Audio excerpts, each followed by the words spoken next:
mládí jsem se učil hasičem, jezdit s ceskou, jezdit s kropičem, hasit ohně byl můj ideál. A teď všichni s kapelou Hec! Jezdit s Tatrou, jezdit s žebříkem na červenou, jezdit se smíchem, toho bych se nikdy nenadal. 5 let jsem se učil hasičem, jezdit s ňuknou, chodit s dýchačem, hasit domy byl můj ideál.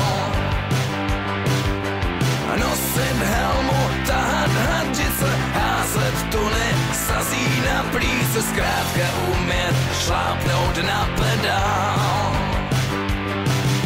Že do módy přijde prevence, starý hasič půjde do pence, toho bych se nikdy nenadal.